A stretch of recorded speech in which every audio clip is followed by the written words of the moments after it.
to our Rooted webinar on re-envisioning summer mission trips in light of COVID-19. I'm Chelsea Erickson, the youth ministry here at Rooted and the pastor of youth and families at First Congregational Church in South Hamilton, Massachusetts. I'm so glad you've joined us today. Here at Rooted, our vision is to transform youth ministry so that every student receives a grace-filled, gospel-centered, and Bible-saturated discipleship in the church and in the home. And, we recognize that summer mission trips tend to be a leading feature in the communal life of many youth groups, that there are times when students get to experience the gospel, often in a cross-cultural context. So this is a huge question on the minds of many youth workers right now. What do we do when our trips have to be canceled due to a global pandemic, something that none of us anticipated for this summer of 2020? If you saw our Ask Rooted post on the blog last week, you know that members of our Rooted community are thinking about this topic in a range of different ways, and I hope that will be represented in our conversation here today. While this isn't like a normal Zoom call, and we're using this webinar feature, we do still want to hear from all of you who are joining us live. At the end, we'll take some questions, and we may pose some questions to the group to brainstorm together. So feel free to use the raise hand feature, and we'll unmute you. Please note that our conversation is being recorded and may be published as a podcast later. So if you'd rather use the chat or the Q&A feature, you're welcome to do that as well. Joining me today are my dear friends, Becca Heck and Clarke Fobes. Both are former steering committee members of Rooted and longtime contributors to this ministry. So welcome, you two. It's great to be with y'all. And I'll just give a little background for each of them. So Rebecca Heck is the co-director of student ministries at In Town Community Church in Atlanta, where she has served for more than 10 years. She's currently pursuing an MDiv at Reformed Theological Seminary. And Becca is just a warm, inviting presence, and also just an incredible culture maker. She has a really amazing way of connecting students to one another within the church context. And so I'm excited to hear from you about that today, Becca.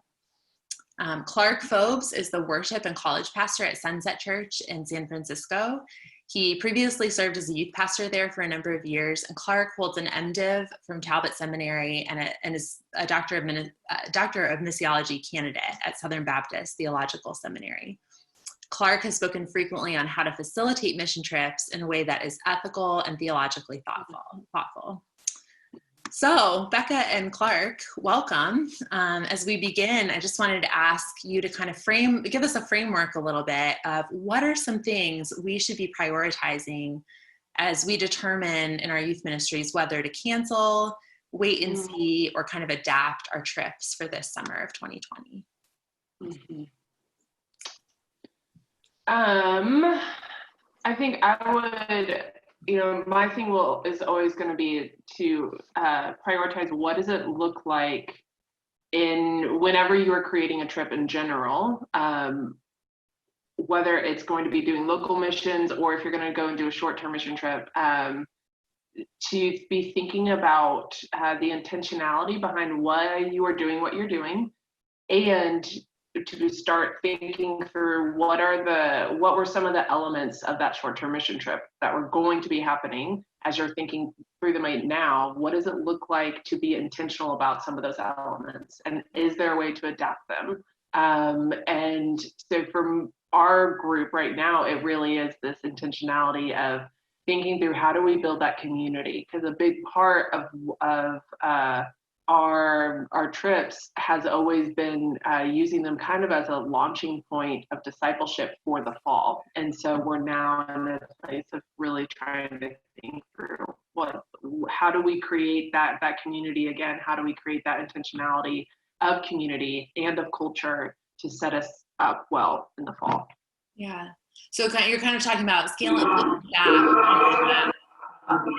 and saying, what were the elements that were going to be present, and is there a way to reinvent those this summer? Yeah. Yes. Yeah. How about for you, Clarke? What are some priorities that you think we should have in mind? Yeah. I think this is a season that's going to be very unique just because for the majority of us, we probably won't be able to do any type of overseas trips. Most travel is just banned outside of the country. We may be able to do domestic flights.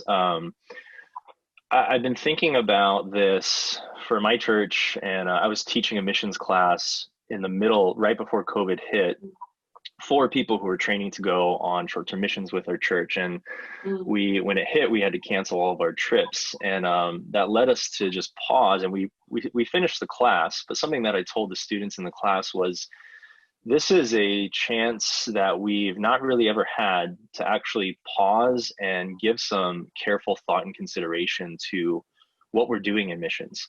Kind of what Rebecca was saying, the intentionality. Well, anytime we read any like leadership books, any ministry books, one of the things that they always talk about in growth and strategizing and planning is this need to evaluate what we're currently doing in order to grow. And I kind of see this as like, this is God's, preordained means of allowing the church to stop and evaluate.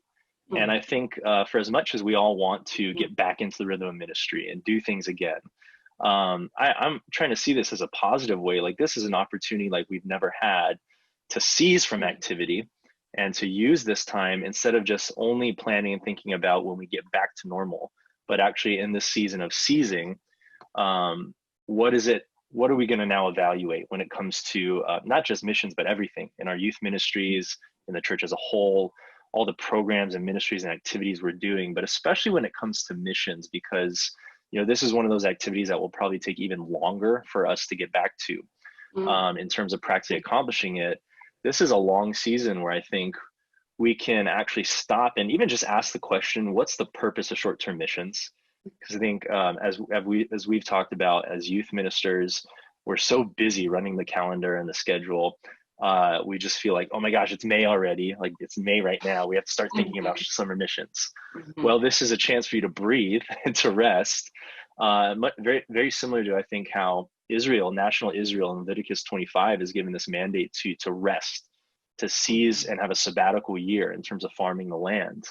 And I know there's differences in how you view Old Testament Israel, New Testament church, but there's still this principle of a national resting that I think the church can be in right now, where we seize activity and we ask this question, well, in this season of sabbatical, what does it now look like to refine ourselves, to allow God to repurpose us towards him, to posture our hearts towards him, to come back to the word and ask, just the same way Israel would have looked at the word and said, what are we following? What are we failing in? Where do we need to devote ourselves more wholly to God? How can we look at the Bible and ask this question, how can our short-term missions, how can missions as a whole be better shaped by the word, so that when we do come out of it, we're that much more informed and we're more intentional, as Rebecca said, we have better biblical principles in place, and we're thinking more clearly and more biblically when it comes to executing missions. So Clarke, I want to come back to that question that you posed and what you said in a minute, but I have to tell you, like, since our conversation about this the other day, this is like glass shattered for me, right? Because I'm someone who has really prioritized returning to the same location again and again in effort to build sustainable partnerships. And I don't think I often take that pause. I mean, I continue to feel so passionate about those relationships that we're building and the way they're hopefully mutually beneficial to people in both contexts. We really strive for that, but it's been a long time since I really thoughtfully reflected on, is this still God, what you're calling us to be doing? So thank you for just that insight, and I think your depth of awareness and thinking there is just so helpful. Hopefully it will be to others, as it has been great to me. But I wanted to follow up on that question, before we go too much further in talking about considering innovation this summer. Maybe we should just pause and ask, what is the purpose of short-term missions? And, what does that mean for how we approach the trips that we consider taking with students, both locally and globally? So. I think when we when I was first in youth ministry, I got into youth ministry because I was already interested in missions and was planning to be a missionary to the field. Obviously got a different plans for that because I'm still here. But I think a lot of the verbiage I heard around short-term missions was, it's a great discipleship tool. It opens our students' eyes up to the world. It's a cultural learning opportunity. And while those are all very true, because my background was in missions before youth ministry, something I was really interested in was asking, is there a way that we can do short-term missions with youth that's not just for them, but is focused on the mission of God? And for as much as I love that short-term missions is we grow so much whenever we have new experiences. That's natural. So the result will always be that youth students will grow tremendously from a short-term mission trip because they're confronted with new cultures, they're going to a new area, they're learning hands-on and putting into practice theology they're learning back at home. But I really think we need to ask this question first: what is the mission of the church, and how does short-term missions fit into that? There will be different answers depending on your denomination and tradition, what background you come from. But essentially, I view short-term missions as our main goal is not to be there for us, but for what God is doing in his mission there. So what that means then is our local partners are hugely important, because we're just about being there to further the work God is already doing or going to continue to do after our absence. So finding local partners that we trust and are solid. And so with my church, I've always used this term. Short-term missions is meant to be like the hands and feet of the local partners, so that when we're there, we just extend the reach of the local missionaries. That's all we're there for. Sometimes we won't even get to do that, but we can encourage the local partners. We can help them along to encourage them further after we leave in their ministry. And then we're also there to be the eyes and the ears of the local church back home, because we're going to see what God is doing, and we want to come back and report that to our churches and ask, how can our church continue to partner with these people? And so if you think about it like that, then I know we think about short-term missions now. Well, we still want to be hands and feet and eyes and ears. We still want to be doing God's mission. But if I could go back to that whole idea of seizing again, and this is where I think there could be some good that comes from this, because every time there's been a chance or a season where the church has been forced underground, that's been a season of incredible refining and repurposing for the church. And that's not just the local church here, it's also for the local church overseas. This is actually something that was seen in China during the Cultural Revolution. Missionaries had started booming ever since Hudson Taylor and the China Inland Mission in the late 1800s. There were tons of missionaries that were going into China, seeing great work. And then with Mao Zedong and the hammer of the Cultural Revolution, all of those missionaries were kicked out in the 60s and 70s. They were terrified what was going to happen to the local church because of the heavy hand of the government. Well, when they eventually came back, what they found was that their absence in this long history of foreign missions to China was the first time that the local Chinese church was allowed to figure things out for themselves. And so with the kicking out of these Western missionaries, it was the greatest opportunity for the Chinese church to actually become indigenous, to shed itself of Western dependency and even some of the paternalism and imperialism that was there from the colonial era.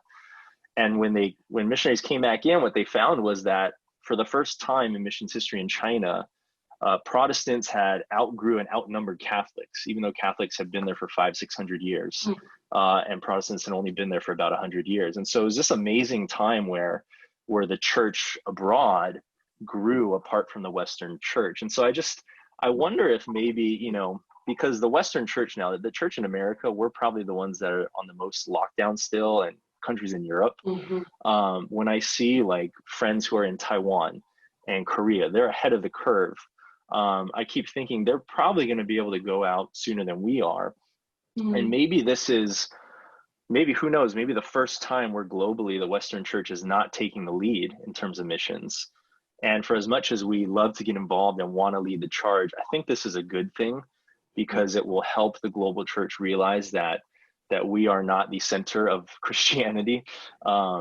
that as much as so much help and resource and publication comes out of the West, I really think it's a passing of baton onto the global church to indigenize, to take the gospel, make it inherently part of their culture, and to spread it where they are. And who knows, maybe when we come out of this and we get back to missions activity, we'll see an even healthier global church after the fact, so we can even better in short-term missions be their hands and feet and eyes and ears for the global church here back home. Wow, I kind of get emotional hearing you tell that story and talk about that, because it's just, it's powerful to think what God can do in our moments. It seems like such a crisis to us, and yet he's still on his throne. He's working out his plans and certainly doing that around the world. So, but I mean, that makes me think like we have an opportunity as the church in the West to really be prayerful this summer and in the months ahead, and even to engage our students in that. I think, Becca, you had some ideas along those lines. I don't know if they maybe fit even within this category of what is the purpose of missions, but it'd be great to hear you talk about that a little.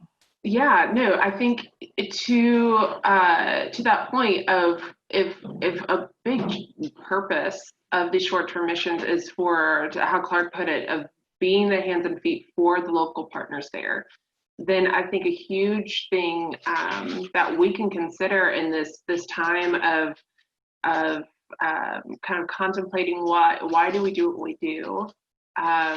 If that is a big part of it, then it gets to be that I think we can start to think through with our students, what are ways then for us to encourage those partners still. Because I know for a lot of my friends who are missionaries, their biggest thing is during the summers when they feel like they have the most contact with people. They feel like they have the most encouragement from other teams coming in. And many of them are now recognizing all of their projects that they were planning on are no longer available to them. And so what does it look like then for us in that desire to be intentional to kind of reframe what does it look like to be that encouragement now, even if we cannot be with them in person. If we're not going to get to be their hands and feet, is there a different way that we can encourage their work? Is there a different way we can encourage their hearts? So one of the things we started to do, for our youth ministry and our program, this year we decided to start a kind of 3-year rotation where every year we kind of rotate through a local mission, international mission, and a national mission. And this summer was supposed to be already our local mission, so that kind of worked out. But a big thing that we were trying to do is to go ahead and create relationships and build on current relationships we've already had the last few years by bringing in those relationships throughout the year. So this past Christmas, our church decided to adopt one of our various missionaries that we support. And for our ministry, we actually adopted, we have 5 different former students out of our student ministry who are now missionaries across the world. And so our whole ministry adopted all 5 of them, and we did kind of a collection to send them gift cards and different Christmas presents and things like that. And but one of the other cool things about that was that every Sunday for Advent, we would do a Skype call or a Facebook call, or however it was going to work out, with these various missionaries across the world. And some of them were coming in town, so they got to actually come and meet with our students as well. And creating that kind of relationship. One of them is a missionary in the DR, and she grew up at our church. She was one of my old students, which was really fun for me. And her husband English is not his first language. So a big chunk of our interview with them was her having to translate for him. And our students were just enthralled. It was a whole other part of that cultural connection that they were going to get, and yet now it was like here in their church. And so I think in those ways, as we talk about being intentional of how can we continue to create that kind of culture of going out, experiencing something that is not their normal, and yet we're now going to have to be doing that in these very isolated ways this summer. And I think there is something to us being able to give just God all of the praise that technology is something that we can definitely use right now in our world to allow for those connection pieces. But they also allow for us to remind our students, hey, this wasn't just a trip for you. This was actually, and so it gets us to have these conversations of, this wasn't just for your own spiritual growth. This was also us going and being the church with our partners, and they are now missing out on us. And so what can we do this summer, whether it's sending cards or doing a video chat or anything like that, to continue to encourage them in a way that gives goodness to their heart and grace to their heart, and hopefully rest to their heart, as well as allowing for us to really hold on to that piece of our students recognizing this is something for them, as well as creating these relationships.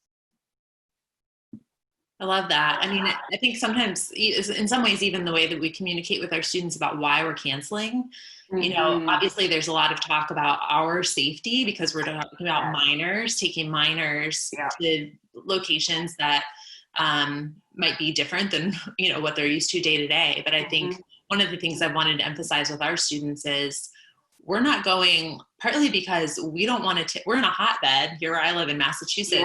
We don't want to take anything we might have to our partners in these other places, some of them who live in really vulnerable communities. And so part of that is an act of love to protect someone else, right? But then there's also, I like what you're saying, there's also a responsibility to keep the relationship going, even when we're at a distance, and to continue to mutually encourage one another. So yeah, I love that. It's really helpful.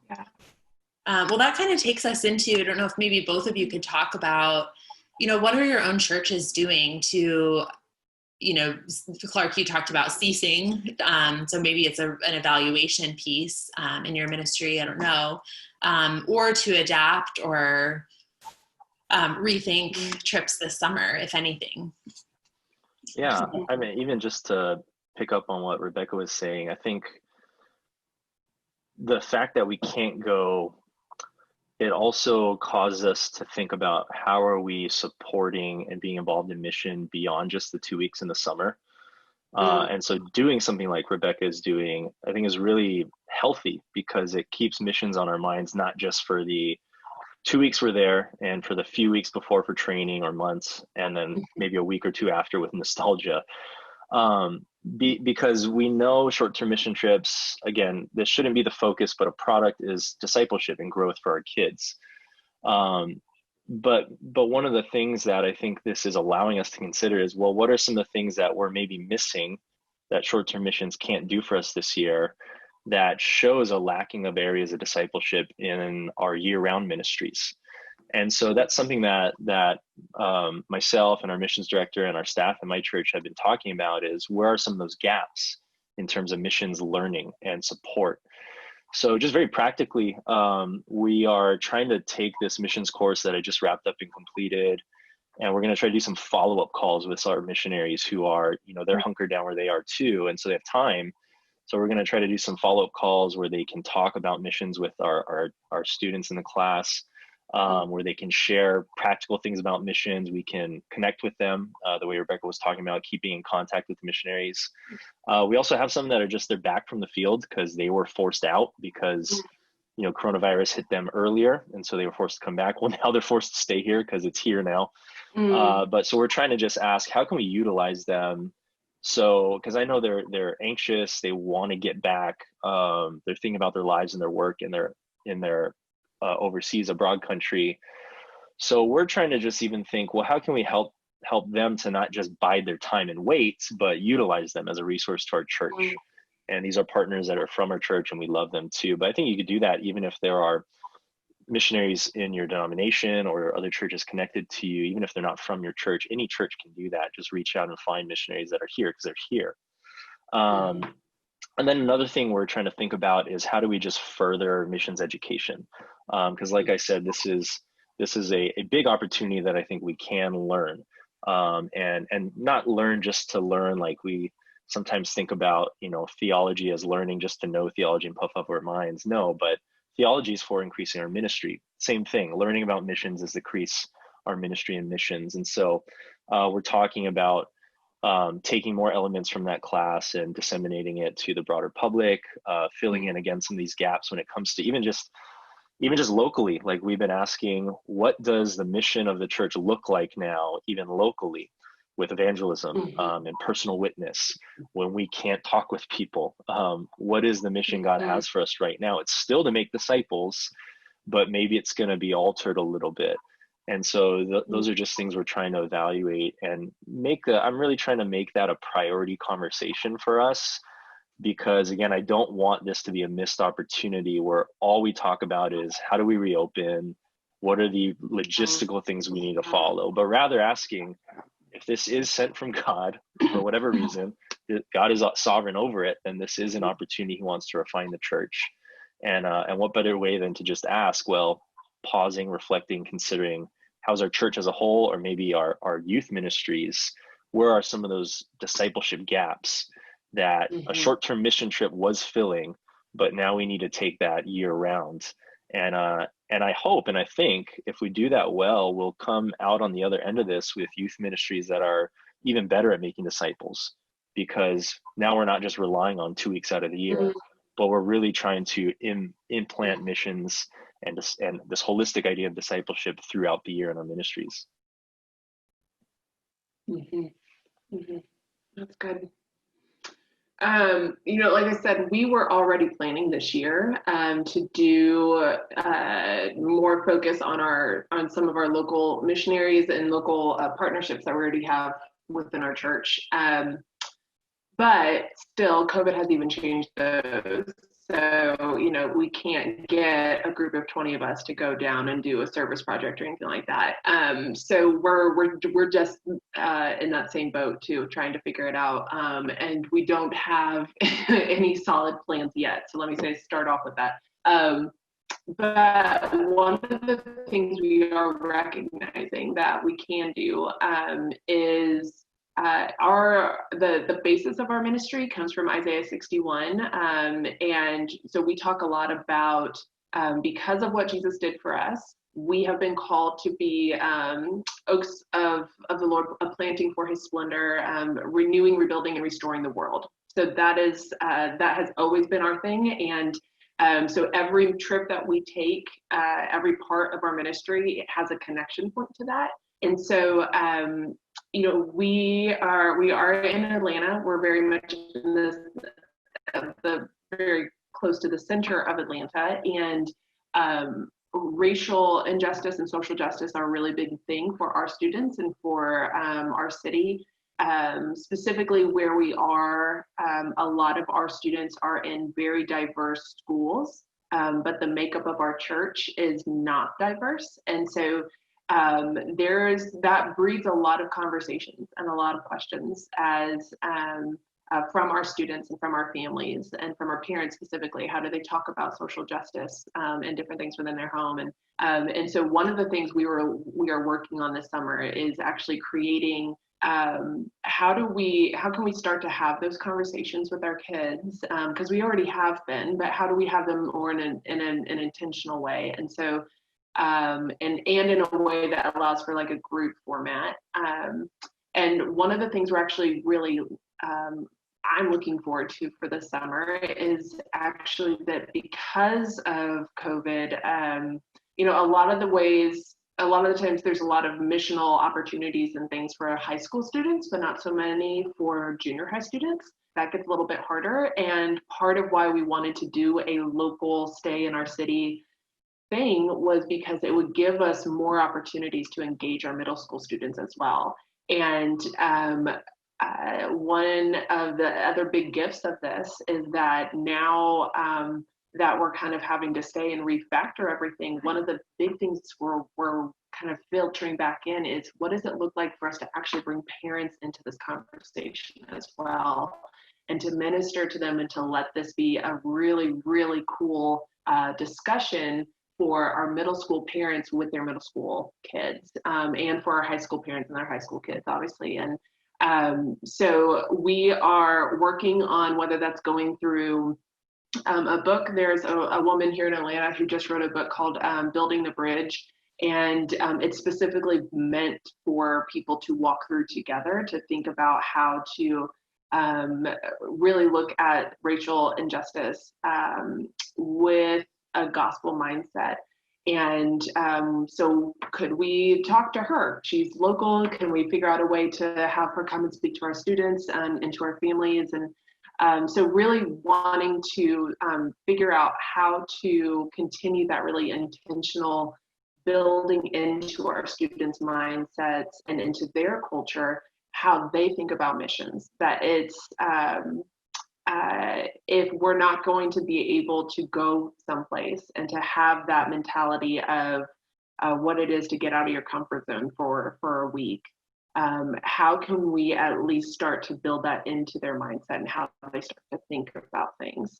How do we build that into their own conversations and into our conversations within our youth ministry and within our broader church?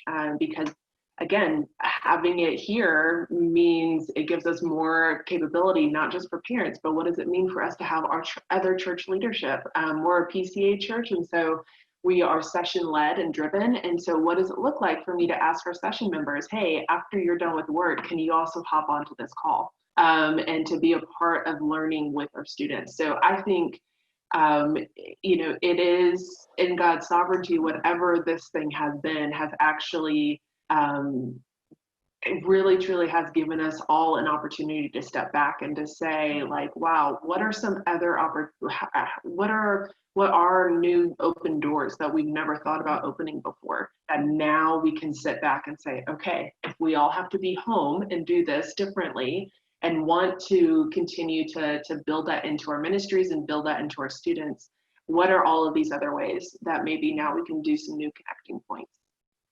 Yeah, that's really awesome. I think because the race conversation it's so big, it's so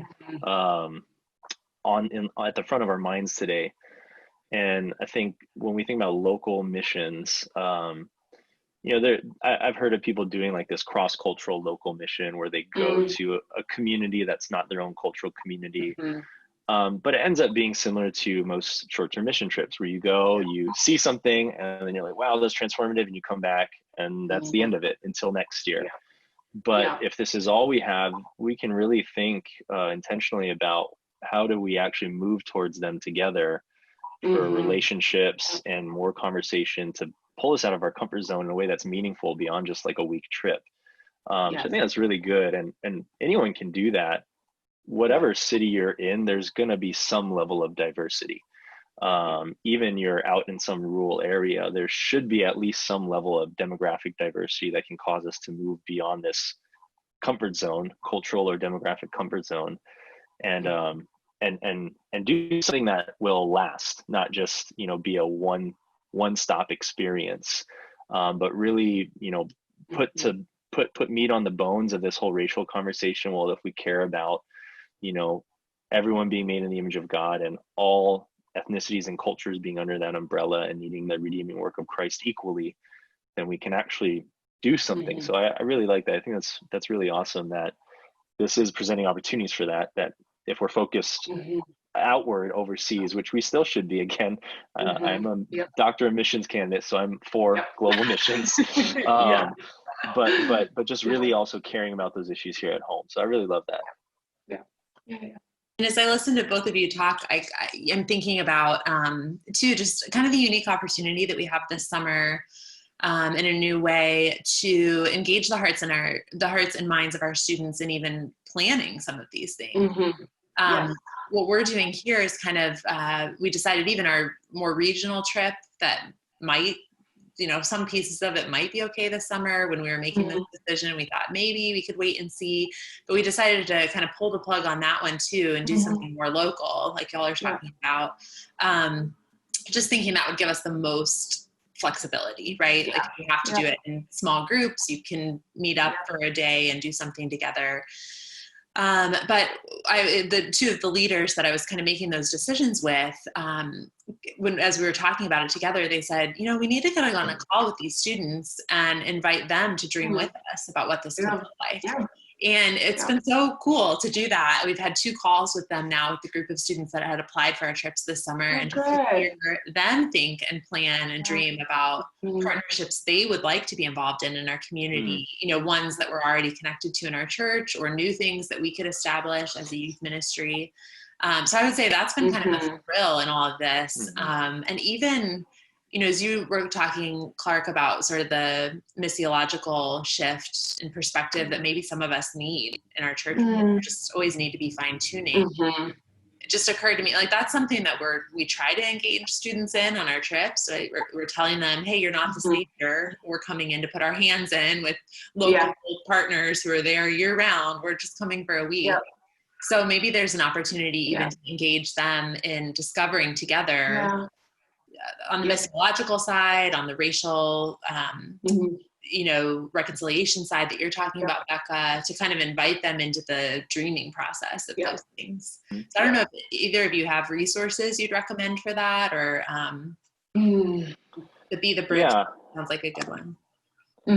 Yeah, some of the stuff that I think of is, it's probably going to be more on the missiological side and the learning.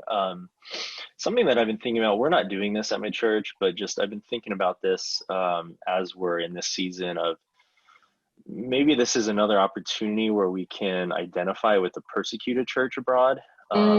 We always talk about that, you know, we want to pray for them and love them, but this is like the first time that we're in a situation even remotely similar to theirs. And the reason this has come to my mind is because as states and churches have been wrestling with, well, should they open or not? It just kind of pains me to see how much, you know, debate and anger is around like expressing our freedoms of religion in this season and wanting to open. And there was a wave of churches here in California that was just going to go against the state order to reopen regardless, out of freedom of religion. And it just caused me to pause and consider, well, what about our brothers and sisters overseas that they can never do that? Because to exercise freedom of religion would mean the you know, the decapitation of the church. They're forced underground, and they lay down their freedoms much the same way Jesus laid down his life to exist and be there as a church lovingly, and figuring out all the nuances of how do they exist as a church under fire, underground, under persecution. And while we are far from that, this is a chance where we are forced to lay down some freedoms. And so I think there could be something to be learned and gained in this season of just identifying more with the persecuted church in a very small way, in learning about them. So there's a couple resources on that. There's one with the IMB. I am totally blanking on the name right now, but I have a friend who works for them. There's Voice of the Martyrs that also does a lot of stuff with the persecuted church. And then some other resources that I think are just helpful for learning and growing in just missions understanding and practice. There's a really short book that was put out by Pioneers last year, I believe, called When Everything is Missions. Super short, really good. It's not my favorite book on missions because it's very polemical. It's very antagonistic towards our current definition of missions, but it does help sift through a lot of, you know, what we define as missions today. Another one, and just really being really practical, and how do you evaluate partners? How do you determine which partners to have? Is Andy Davis's missions book with the 9 Marks Publishing. Again, really short. Doesn't give a lot of like the biblical grounding and missiological principles. It's just all practice. So that could be helpful for churches and youth ministries that are trying to identify partners right now and how to work with them. There's some other books that I think would be great resources. They will probably be a little too hefty. One that I think is really good, that I personally love, is called God Dwells Among Us by G.K. Beale. And I think his name's Daniel Kim, co-written. It's a shortened version of G.K. Beale's The Temple and the Church's Mission, which is kind of like my standard for a holistic biblical missiology. But that will get into more of the nuances of what is the mission of the church from Old to New Testaments, and what is the ongoing mission of the church in the New Testament. So those are just some resources I can think of off the top of my head from a learning perspective. Becca probably has more on the practical side, though. I don't know. So many, I think, of mine too are more in that learning, like how do you cultivate your own heart to look more like God's whenever it comes to desiring to share His grace and His mercy to the world. So one of them I did mention was Be the Bridge by Latasha Morrison. And it just came out in October. So she's got a great website too. There's a lot of tools on there and a lot of different talks and things.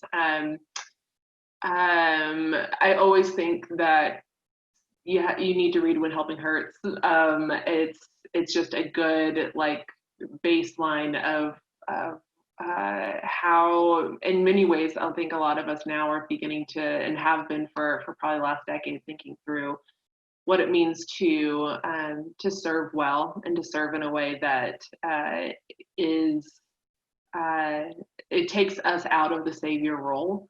So I always recommend that one to anyone who hasn't read it yet. And then another one would be Generous Justice. We talked earlier about racial, by Tim Keller. We talked earlier about like racial reconciliation, but there's also, especially in our church as well, there is a kind of socioeconomic injustice thing that's happening as well. So I think Keller's Generous Justice does a lot to really form our hearts around all sorts of injustices, and to help point us to what does it look like to truly look at another human being as our neighbor, and to recognize our own heart in the ways in which we often prioritize ourselves over someone else. So I think his is great in that way. And then specifically with I think some other things that we're going to be doing is not just these trying to read books together, because that's a lot and some students don't do that. But right now, y'all, I'm sure you guys know this too, but Netflix is doing a lot on the documentary side. So there is a documentary called 13th that's about the prison system, and there's a ministry in Chicago, Sunshine Gospel Ministries, that we worked with a lot, and we've gone back to work with them and to have them help train our students for the last like 3 different summers in the last few years. And this last time we actually got to watch that documentary, and then we had like a full discussion around it, and it was just a really, really cool thing to get to do with our students, and then to send them home. And some of them actually went home and ended up watching it again with their parents and having the same discussion. So there's just, I think, a lot of different ways that we can begin to teach ourselves and teach our own hearts and align our hearts with God's in a way that allows for a lot more discussion. And for teaching ourselves and teaching our students, and again, maybe some other church leaders and our parents as well. Yeah, the documentary thing too, that's I think that's a good point, because it's a easy learning tool. Mm-hmm. It's visual. Yes. So when you said that, immediately I thought of Dispatches from the Front. Yes. Like a DVD series, a little bit older, but just this guy, kind of like a Nick Ripken type figure who just traveled the world, journaled what he saw on the front lines of the global church, and then they turned it into a documentary. So I haven't watched all the modules. I've read his book though, and it's just a recounting of his journal. And it's so like moving to see and learn about the church overseas and what they're doing. Yes, that would be a really cool resource. Yeah. Well, before we're starting to have some questions from our attendees, so I want to make sure we save time for that, and even maybe to brainstorm a little together on some of these points. Yeah. But before we do that, I just wanted to say too,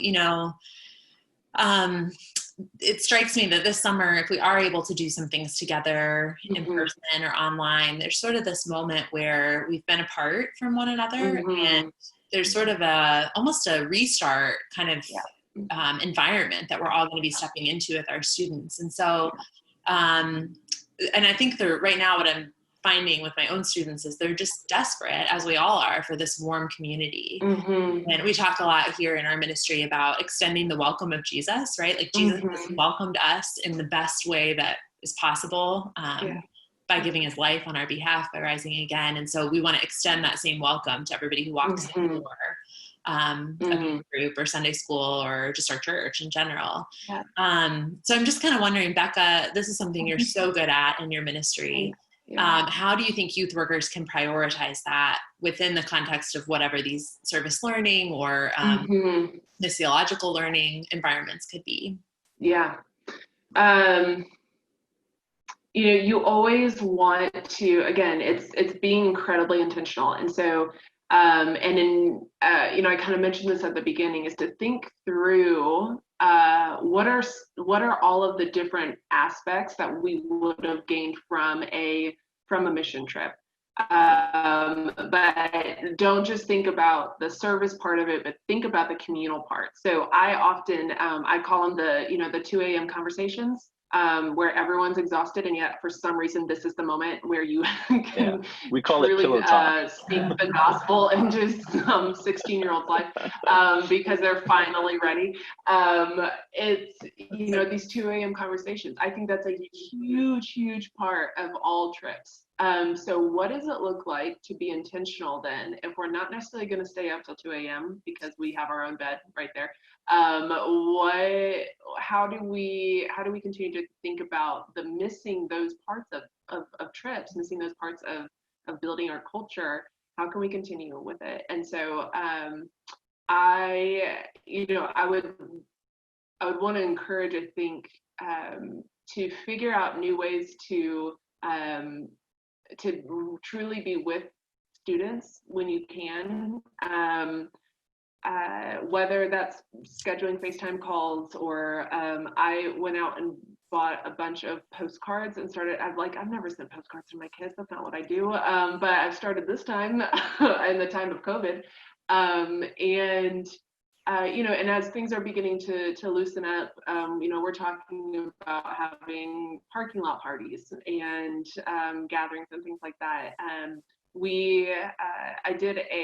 have a group of 7th grade girls that I lead their small group, and I went around and got Starbucks and went and delivered it to their houses and sat in their driveways with them, for 10 minutes a piece or whatever. And so I do think there are ways for us to connect on that individual level. When it comes to the corporate level, when it comes to trying to get a whole team, maybe you guys had a trip that was planned, and like Chelsea said, you were getting an entire team on a Zoom call to kind of talk through things. I think there are good ways to try and figure out how to have those deeper kind of conversations. And I think always the easiest kind of on-ramp into that is to name the awkwardness. Name the grieving, name the loss, name the fact that none of us want to be doing this way. Name the fact that there's going to be parts that there might be awkward silences because no one's used to being on a Zoom call and having to have hard conversations. And name it and allow places for it. And I think that tends to do a lot more than what we realize. It gives us an on-ramp to having these deeper conversations and to allowing even those silences to be something that builds a different kind of community for us. So it's if you can try and figure out how to do game nights and things like that, those are really helpful. And again, they're not the 2 a.m. conversations, and yet I do think they create a culture of reminding everyone we're still in this together, and we're still doing things together, and we're still showing up for each other. And another way too is I have one group of students that are watching a Netflix TV show all together. And they do the Netflix party multiple times a week, and it's an entire series. So they're watching Gilmore Girls together. It's amazing. And their leader has mapped out the most important episodes that they all have to watch together. But in between there, they're okay, you've got a week to watch 6 episodes because then we're going to watch this one, and it is the coolest thing. I'm so stinking proud of them. And this is a volunteer leader that just loves her students, and so they're watching Gilmore Girls together, and yet they're having the greatest conversations.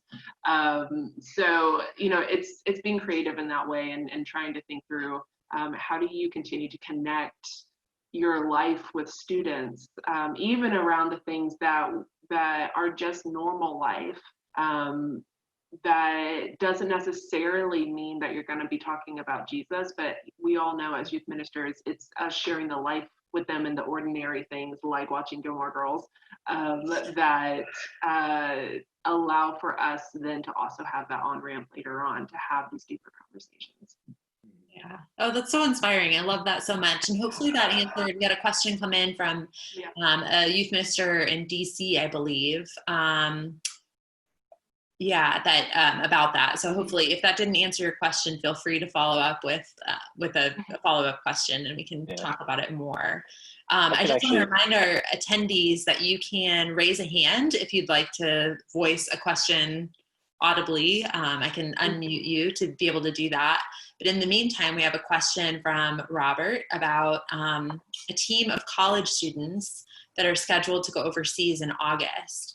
And Robert says they've considered having these students raise support that they would normally cover for their trip, but then sending that support to missionaries on the ground. So could either be speak to that a little bit, that idea? Yeah, if I could go back really quick to what Rebecca was saying, I think this whole idea of like building community right now is a really hard one, and I know we're all feeling it. Like I just met with my college group last night, and it was so painful. So it was just like pulling needles, trying to get them to talk and to share. And it's small, so I thought, oh, this would be easy. But something that I've been thinking about, and just another rooted plug, my friends Mike McGarry and Kevin Yee and I were talking about this on the Thanos to Theos podcast,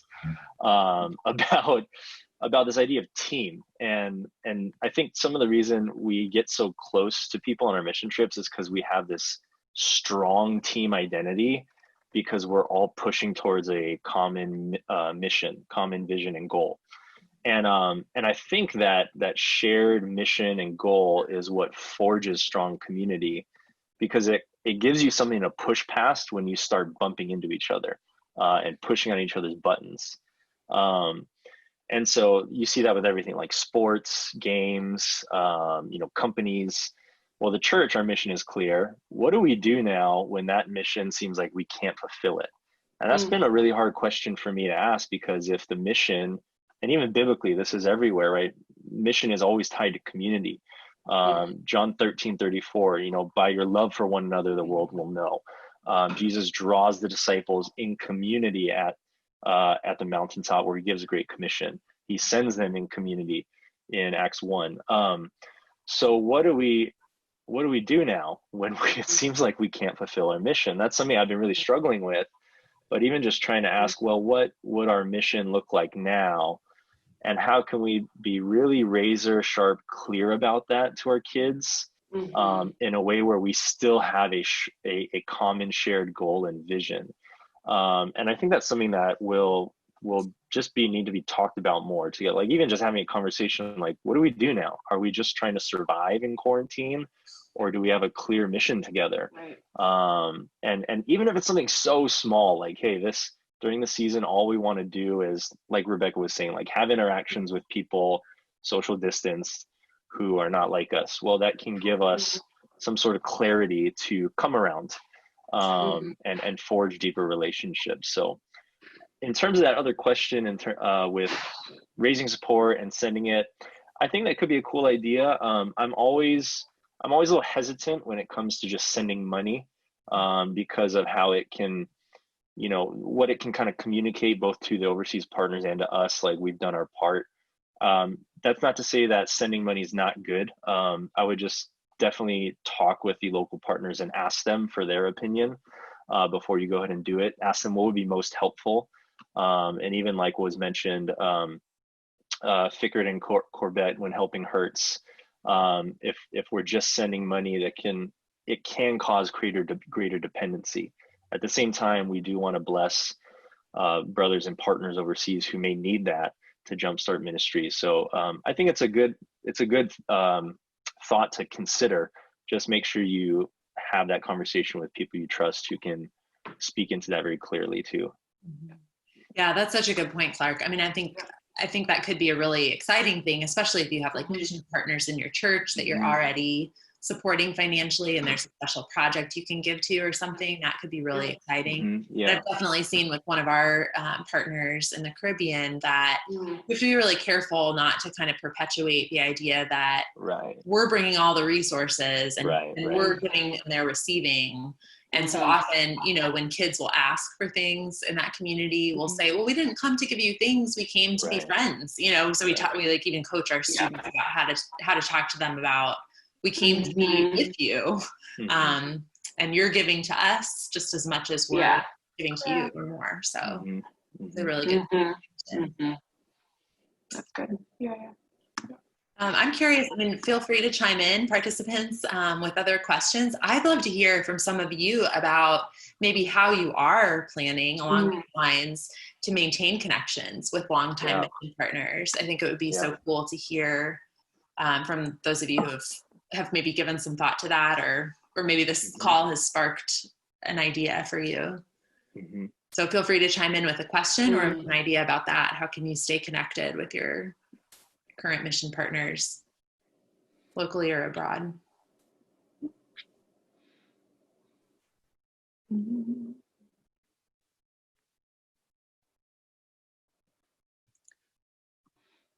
Okay, so our friend Jonathan here says we're trying to have our mission partners and their international church partners share ministry calendars as a way to create a tour guide for the teams. I love that. That is so cool. Yeah, that's a really great idea. One thing we've talked about in the community I was just mentioning is just, you know, is there something that we could send, either a video or something like that? There's some kind of tech difficulties there that make this a little bit challenging, but we've thought about maybe exchanging videos of encouragement or something. We could figure out a way to make the tech work, just so that there's, in the same way our students have been gathering online, you know, to just affirm the relationship and say, we're with you, we're praying for you, with you. Yes. Okay, so here's another question from Mike McGarry. How can we deploy students to serve some of the elderly members in our churches? Oh, so glad you asked this. Can be a good way for intergenerational integration.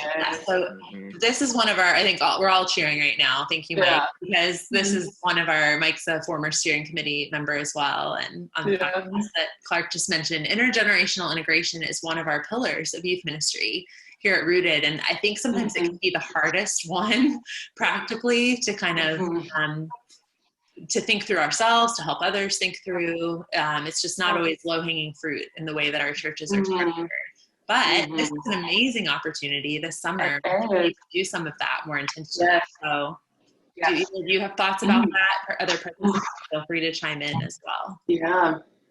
The one thing with that, I think even not only just elderly, but I've been trying to, and again, we have to do this with caution, but I've been asking some of the parents in our church that are really struggling, especially because most of our families are dual income because of the high cost of our city.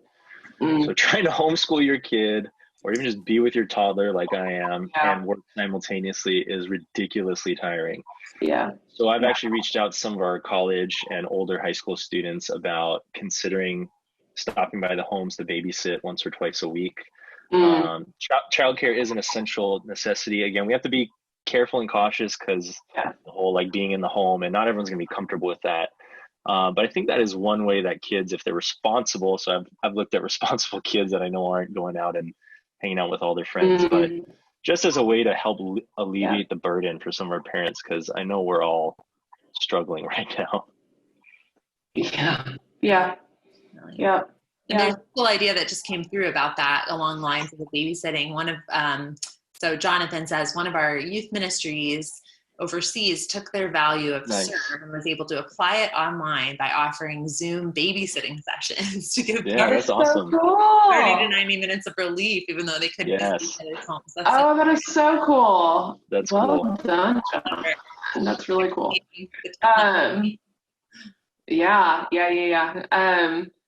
I think when we think about the elderly, or even we have a good, so our church is literally like a block and a half away from the CDC. So we have a lot of people that are on the front lines of like reporting to the White House and stuff for the CDC about this, that like are members of our church.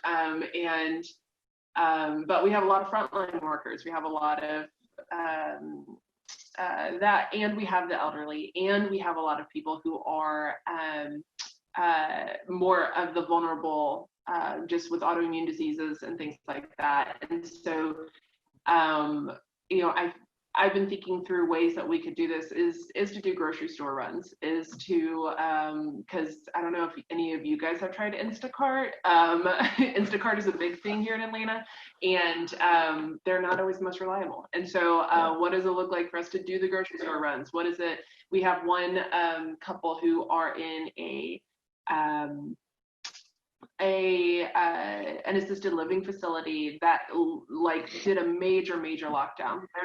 They're not allowed to leave the facility. They're not allowed to go out. And so what does it look like for us just to go and to sit, bring a lawn chair and sit by their window and talk with them? And are there ways that we can not just care for them by bringing them food and doing their errands, but also just like sitting with them in that sense of loneliness and that sense of like desiring community? Can we create that with holding to these social distance barriers? So I know that's something that our church is definitely looking at and trying to be a part of as we're thinking about that.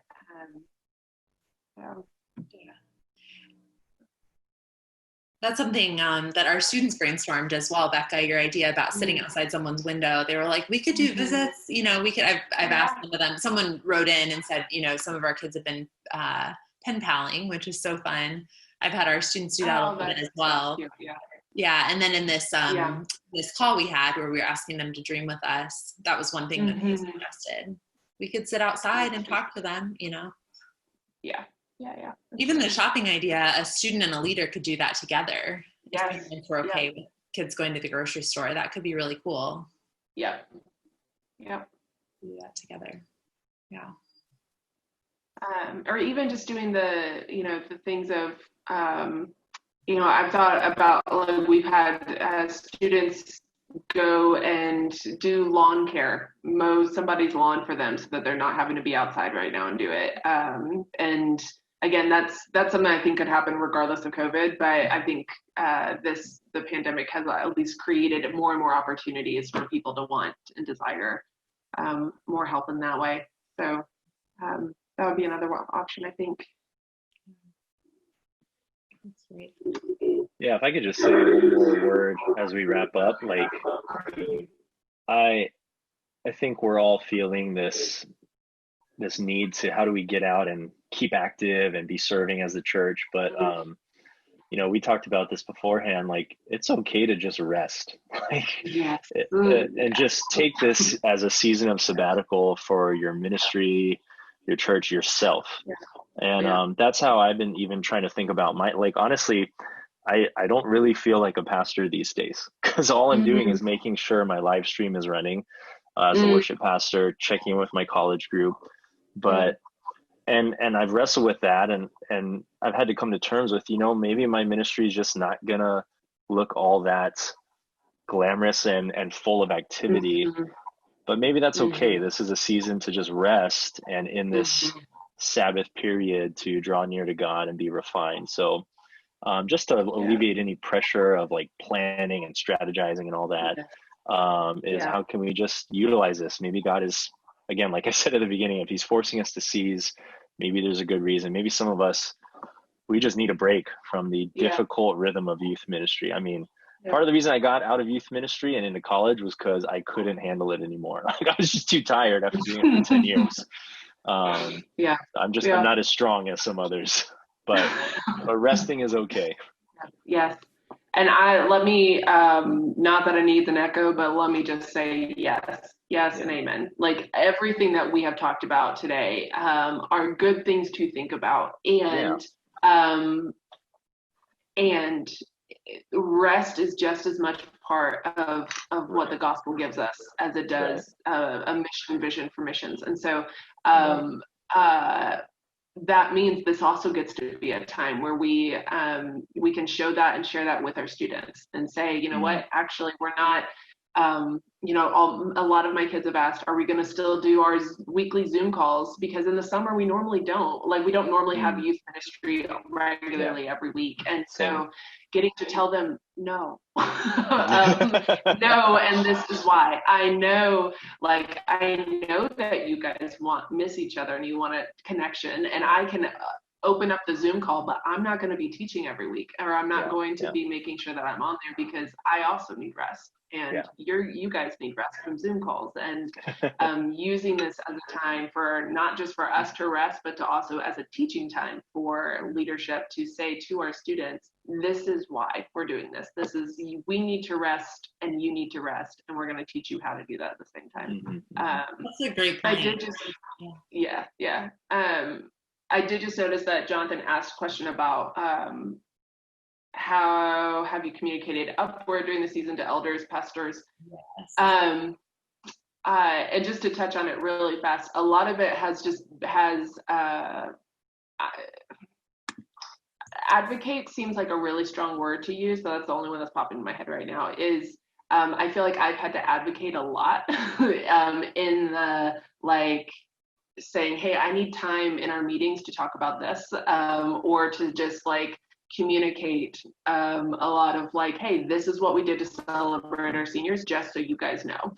But a big part of that too has been communicating, hey, this is a time for rest and a time for reflection, and we're going to take this, and this is the time I'm taking off, and these are my reasons for it, primarily because, again, if on my end, if there's a parent asking questions or things like that go to the session or go to the senior pastor over me, then I want them to know these are the things that we are doing. So I would say, even if it's just a quick email, it's kind of drafting out what's going on. We had to do this too because I'm not sure if your churches are there yet, but we're having to do a major budget overhaul where we don't know what's going to happen in the next couple of months. And so a lot of our conversations have been not just how do we regather, but what do we do if we cannot, and how all of the other implications of that. And so actually discussing the budget has created more and more opportunities for us to say, this is what we're going to do this summer. So even if it's just a quick email, having to even if they're not asking for it, I would just go ahead and send it to them, would be my suggestion. That's good. Yeah. I think what I'm hearing y'all say is resonating so much with me right now is that, our students, we've talked a lot about this at Rooted, are less busy than they've ever been in their whole lives in middle and high school, right? And so in some ways it's a youth worker's dream. They're available to talk about Jesus with us. They're longing to be together. They're ready to hit the screen. They're forget Zoom. We want to be in person together. I mean, this is such an exciting moment for us in that sense. I don't mean to make light of the seriousness of what's going on in the world, but it's an exciting moment relationally in that way. Yeah. And yet our lives in a lot of ways have gotten more exhausting, right? Because this communication that has to happen, that Jonathan asked about, and you were just talking about, Becca, communicating up, and even communicating with parents, communicating with students themselves, rethinking all of our plans. I mean, it's all a lot of work. And so I think that is a really good word of grace that you both shared, to really seek the Lord on that. What are the moments to lean into, to really seize the day in this way that students are more available than they've ever been? And what can we really capture in that? And on the other hand, where are the moments that we need to lean into solitude, rest, family time, friend time, time with the Lord, especially, right? To be recharged this season and that kind of sabbatical moment you talked about, Clarke. So I think we really need wisdom for those things, to know so many great ideas shared today. that could be so useful to many of our listeners and to us personally. But yeah, Becca, could I ask you to close us in prayer, just asking that God would help us to kind of sift that, what we've heard today, and to experience the rest of the gospel as we hear Jesus say, "Come to me, all you who are weary and heavy laden, and I will give you rest." That it's not we need to be doing, but maybe just wisdom and discernment to know what to lean into and where to kind of lean out of it and recharge. So, Yes. Be honored to. Let me pray. Father, you are good and you are great. And we give you all of the praise for this time, for the gift of technology that allows us to come together and even in a way that maybe we're not that familiar with, or a way that we don't really desire, and yet you've allowed for it, that we might share our hearts together, that we might share our plans together, that we might for a moment be reminded that in this very hard role of being a minister to students, that we are not alone in it, that we have friends across the world that are desiring to do the same thing, to preach your gospel into the lives of our students, into their families, and into our own hearts. So Father, as we do plan, as we rethink our summers, as we consider the losses and the gains of what this kind of change will bring, Father, we ask for your clarity. We ask for your wisdom. We ask for your eyes and your ears and your heart to become ours, that we would be able to see so much of this as a sense of newness for us. Lord, would you give us the courage to mourn the things that we need to mourn, and to grieve the things we need to grieve, and the courage to look at everything as a new day that you've created, and a new time of joy that you've asked us to step into the work of building the kingdom with you. Father, we give you all the praise that you are a God that calls us to do that kind of work, Lord, and yet we are in need of rest. We are in need of good sleep. We are in need of good time management. For those of us that have kids at home at the same time that we're doing ministry, for those of us that have family members that require more now, because maybe they are a part of the pandemic in a way that other people's families are not. As those of us have just more and more, it seems like, on our plate, God, we ask for your grace to be on our hearts, that we would take it and let it cover every part of us. Father, we know that you use time in ways that we do not. We know that you use heartbreak in ways that we cannot fathom. You use joy in ways that we cannot see. And so, Father, in all of the ways that we come to you and we come to this webinar together, God, we ask that you would, in your kindness and in your goodness, speak to our hearts. Give us what we need that we cannot see. God, we thank you so much for ministry of Rooted, for the ministry of all of our friends on this call. Lord, would you continue to strengthen them in the uneasy times, the unknowing times, strengthen their students, their families, the parents that they work with, their leadership, their senior pastors, their churches. Father, we rest in the fact that you love your church more than we ever could, Father, and so we rest in that, knowing that you will take care of us. We thank you for that. We praise you for that. In your name we pray. Amen. Amen. Well, thank you all so much for joining us today. It's been a pleasure to be with you. Thank you to those who chimed in with questions and comments and ideas. Really great to collaborate on this together. And thank you, Clarke and Rebecca, so much for just your wisdom and experience and leveraging that on this call. Thanks. Thanks, Chelsea. Happy birthday. Thank you so much. Happy birthday, Chelsea. Thanks. Good to be with you. Great being with you guys. Good. Bless you all. All right. Bye. See y'all. Bye.